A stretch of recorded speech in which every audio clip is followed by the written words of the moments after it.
بعض حصہ سوا پارہ آج تلاوت ہوا ہے۔ بسم اللہ شریف سب سے پہلے پڑھتے ہیں اللہ کے نام سے جو بڑا مہربان نہایت رحم والا ہے۔ تو رحمان رحیم رحم سے بنے ہیں، دونوں کا معنی ایک ہی ہے، تھوڑا سا فرق مفسرین بیان کرتے ہیں۔ کہتے ہیں رحمان جو ہے یہ خاص نام ہے، یعنی صرف اللہ کا نام ہو سکتا ہے، اللہ کے سوا کسی اور کے لیے رحمان کا لفظ نہیں بولا جا سکتا۔ رحیم یہ خاص نہیں ہے، یہ عام لفظ ہے، اللہ کے لیے بھی بولا جا سکتا ہے، غیر اللہ کے لیے بھی بولا جا سکتا ہے۔ نبی کریم علیہ الصلوۃ والتسلیم کا بھی نام ہے رحیم۔ لقد جاءکم رسول من انفسکم عزیز علیہ ما عنتم حریص علیکم بالمؤمنین رؤوف رحیم۔ اب یہاں رحیم حضور علیہ السلام کا نام ہے، سورۃ توبہ کی آخری آیت۔ تو رحمان اور رحیم کا معنی تو ایک ہی ہے، لیکن لفظ کے اعتبار سے رحمان صرف اللہ کے لیے بولا جائے گا اور رحیم غیر اللہ کے لیے بھی بولا جا سکتا ہے۔ تو رحمان ہو گیا خاص نام، لیکن رحمان میں جو صفت رحمت ہے یہ عام ہے۔ لفظ رحمان میں جو صفت رحمت ہے یہ عام ہے، یہ مسلمانوں کے لیے بھی ہے، یہ کافروں کے لیے بھی۔ اب دنیا میں جو اللہ کے فرما بردار ہے، اللہ انہیں عطا فرما رہا ہے، تو جو نافرمان ان کو نہیں دے رہا ہے، ان کو بھی تو دے رہا ہے۔ جو نماز نہیں پڑھتے ان کو بھی تو دے رہا ہے۔ جو اس کو مانتے ہی نہیں، جو اس کے محبوب کو نہیں مانتے، اس کے نبیوں کو نہیں مانتے، بلکہ رب کی ذات کو بھی نہیں مانتے، اللہ ان کو بھی دے رہا ہے، بہت زیادہ دے رہا ہے، بھر بھر کے دے رہا ہے۔ تو یہ کیا ہے؟ یہ صفت رحمان کی جلوہ گری یہاں پہ نظر آتی ہے کہ دنیا میں سب کو دے رہا ہے۔ جو جیسے سورج کی کرنیں گنبد خضرا پہ پڑتی ہیں، ایسے ہی سورج کی کرنیں کافروں کی چوکھٹ پہ بھی جاتی ہیں۔ جیسے ہوائیں با یزید بستامی کے گھر تک جاتی ہیں، ایسے ہی ہوائیں اس کے منکروں تک بھی پہنچتی ہیں۔ تو یہاں پر اس کی رحمتیں سب کے لیے، یہ صفت رحمان ہے کہ اس کی رحمت کی جلوہ گری سب کے لیے عام ہے، کوئی اس کو مانے نہ مانے اس نے دینا ہے۔ تو اب اس میں یہ معیار نہیں ہو سکتا کہ بھئی اس کو اللہ نے بہت دیا لہذا اللہ اس سے خوش ہے، ناراضگی کی وجہ سے بھی اللہ کسی کو دے دیتے ہیں۔ یمدہم فی طغیانہم یعمہون، اس کو ڈھیل دے دی جاتی ہے، کوئی سرکشی کرتا ہے اللہ اس کو ڈھیل دے دیتا ہے، اور زیادہ دے دیتا ہے تاکہ اور زیادہ گمراہ ہو جائے۔ تو یہ اس کی صفت رحمان ہے کہ ماننے والوں کو بھی دے رہا ہے، نہ ماننے والوں کو بھی دے رہا ہے۔ لیکن رحیم یہ لفظ اگرچہ خاص اللہ کے لیے نہیں ہے، غیر اللہ کے لیے بھی ہے، پر اس لفظ رحیم میں اللہ کی جو رحمت ہے یہ خاص ہے۔ یہ رحمت قیامت کے دن اللہ تعالیٰ صرف مومنوں پر فرمائے گا۔ قیامت کے دن وہ اچھے عمل کرنے والے کفار، نیکیاں کرنے والے کفار، یا بہت ویلفیئر کے کام کرنے والے ہیں، بڑے بڑے نام ہیں، تو وہ کفار جو ہیں جب قیامت کے دن اللہ کی بارگاہ میں آئیں گے تو ان کے اعمال کیا ہوں گے؟ قرآن کریم فرماتا ہے کسراب بقیعۃ یحسبہ الظمآن، ان کے اعمال ایسے ہوں گے جیسے سراب ہوتا ہے۔ آپ موٹر وے پہ سفر کر رہے ہوں تو آپ دھوپ چمکتی دھوپ میں دور سے دیکھیں گے تو آپ کو لگے گا وہاں پہ پانی کھڑا ہے، لیکن جب آپ قریب جائیں گے تو پانی نہیں ہوگا۔ اس طرح آپ ریگستان میں ہیں تو ریگستان میں آپ دیکھیں گے ریت چمکتی نظر آئے گی، آپ کو لگے گا یہاں شاید یہاں پہ پانی ہے، لیکن وہ نظر کا دھوکہ ہوگا، جب قریب جائیں گے تو کچھ نہیں ہوگا۔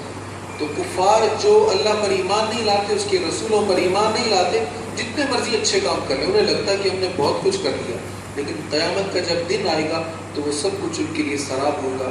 اور ایک مقام پہ فرمایا ایسے ہوگا جیسے راگ ہوتی ہے اور تیز ہوا آتی ہے، راگ کو اڑا کے لے جاتی ہے۔ اور ایک مقام پہ فرمایا ایسے ہے جیسے مٹی ہے اور مٹی چکنے پتھر کے اوپر ہے اور بارش آتی ہے اور پتھر جو ہے وہ خالی رہ جاتا ہے اور مٹی بہ جاتی ہے۔ تو یہ مثالیں دی اللہ نے کفار کے عملوں کی۔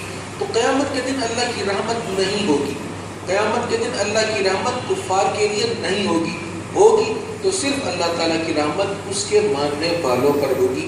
تو یہاں پر بھی رحمان ہے، رحم کا معنی ہے، وہاں پر رحیم ہے، رحم کا معنی ہے، لیکن یہاں رحمت عام ہے، وہاں رحمت خاص ہوگی۔ تو بسم اللہ الرحمن الرحیم کے دونوں لفظوں میں تھوڑا سا فرق ہے۔ بسم اللہ الرحمن الرحیم کے آداب میں سے کچھ چند باتیں اہم ہیں کہ بسم اللہ الرحمن الرحیم جو ہے کسی بھی ناجائز کام سے پہلے نہیں پڑھنا چاہیے، گناہ ہے. اور اگر قطعی حرام کام سے پہلے، ایسا کام جو بالکل حرام ہے، اس سے پہلے بسم اللہ شریف کو پڑھا جائے گا تو یہ اللہ کے نام کی بہت بڑی توہین ہے، اس وجہ سے یہ کفر بن جائے گا. اور جائز کاموں کے آغاز سے پہلے بسم اللہ شریف پڑھ لینی چاہیے، اس سے اس کام میں برکت آ جاتی ہے. دیکھیں قرآن کریم کے آغاز میں بسم اللہ الرحمن الرحیم ہے، تو جب اللہ تعالیٰ کا نام لے لیا جاتا ہے کسی چیز کے آغاز میں تو اللہ کے نام کی برکت سے وہ چیز بابرکت ہو جایا کرتی ہے. قرآن کریم کی تلاوت سے پہلے بسم اللہ شریف ضرور پڑھنی چاہیے. جب نماز پڑھیں تو نماز کی ہر رکعت میں بسم اللہ شریف پڑھنا سنت ہے. ہر رکعت میں جب آپ اکیلے نماز پڑھ رہے ہیں، جب امام نماز پڑھا رہے ہیں تو وہ ہر رکعت میں سورۃ فاتحہ شریف سے پہلے بسم اللہ شریف امام بھی پڑھتا ہے. اور جب کوئی منفرد اکیلا نماز پڑھ رہا ہو تو اس پر بھی لازم ہے کہ ہر رکعت میں سورۃ فاتحہ سے پہلے بسم اللہ شریف پڑھے. اور جب سورۃ فاتحہ کے بعد آگے سورت تلاوت کرنی ہو تو اب دیکھنا ہے اس میں اگر تو آپ سورت کے درمیان سے پڑھ رہے ہیں تو آپ بسم اللہ شریف نہیں پڑھیں گے. اگر آپ سورت کے آغاز سے پڑھ رہے ہیں تو پھر یہاں پھر بسم اللہ شریف پڑھ کر پھر سورت کا آغاز کیا جائے گا. تو قرآن کریم جب نماز میں ہو تو ہر رکعت میں بسم اللہ شریف کا پڑھنا اس میں سنت موقعہ. بعض فقہا نے اگرچہ واجب لکھا ہے لیکن بہرحال یہ واجب نہیں ہے، یہ سنت موقعہ ہے. اگر چھوٹ جائے تو اس پر سجدہ سہو نہیں ہے. ہر جائز کام خصوصاً کھانا کھانے سے پہلے نبی کریم علیہ السلام نے اس کی تاکید فرمائی کہ بسم اللہ شریف ضرور پڑھو. اور کھانا کھانے سے پہلے بسم اللہ شریف پڑھنا بھی سنت موقعہ ہے. اگر بھول جائیں درمیان میں یاد آ رہے تو پھر بھی پڑھی جا سکتی ہے، لیکن اب مستحب ہے، اب بھی ثواب ہے. لیکن اس میں ترمیم کر لیتے ہیں بسم اللہ اولہ و آخرہ پڑھ لینا چاہیے. اس کا مطلب ہے اول اور آخر میں اللہ تعالیٰ کا نام. حضور علیہ السلام بیٹھے ہوئے تھے، ایک شخص کھانا کھا رہا تھا، وہ بسم اللہ شریف بھول گیا. نبی کریم علیہ السلام اس کی طرف دیکھ رہے تھے، اس کو آخری لقمہ پر یاد آیا اور اس نے پڑھ لیا بسم اللہ اولہ و آخرہ. تو حضور علیہ السلام مسکرا پڑے. صحابہ نے پوچھا رسول اللہ مسکرانے کی وجہ کیا؟ ہمارے اس نے بسم اللہ شریف نہیں پڑھی تھی نا. تو بسم اللہ شریف نہ پڑھنے کی وجہ سے شیطان اس کے کھانے میں شریک ہو گیا، تو وہ اس کے ساتھ کھا رہا تھا، اس کو یاد آ گیا آخری لقموں میں، اس نے بسم اللہ اولہ و آخرہ پڑھ لیا تو شیطان نے کیا کیا اور بھاگ گیا. تو درمیان میں بھی یاد آ جائے تو بسم اللہ شریف پڑھ لینی چاہیے. لیکن اہم مسئلہ یہ ہے کہ کسی بھی ناجائز کام سے پہلے بسم اللہ شریف پڑھنا گناہ ہے، اور حرام کام سے پہلے بسم اللہ شریف کا پڑھنا یہ کفر ہے. بسم اللہ شریف کی برکات بہت زیادہ ہیں. مفسرین کرام نے اس پر بہت کچھ لکھا ہے.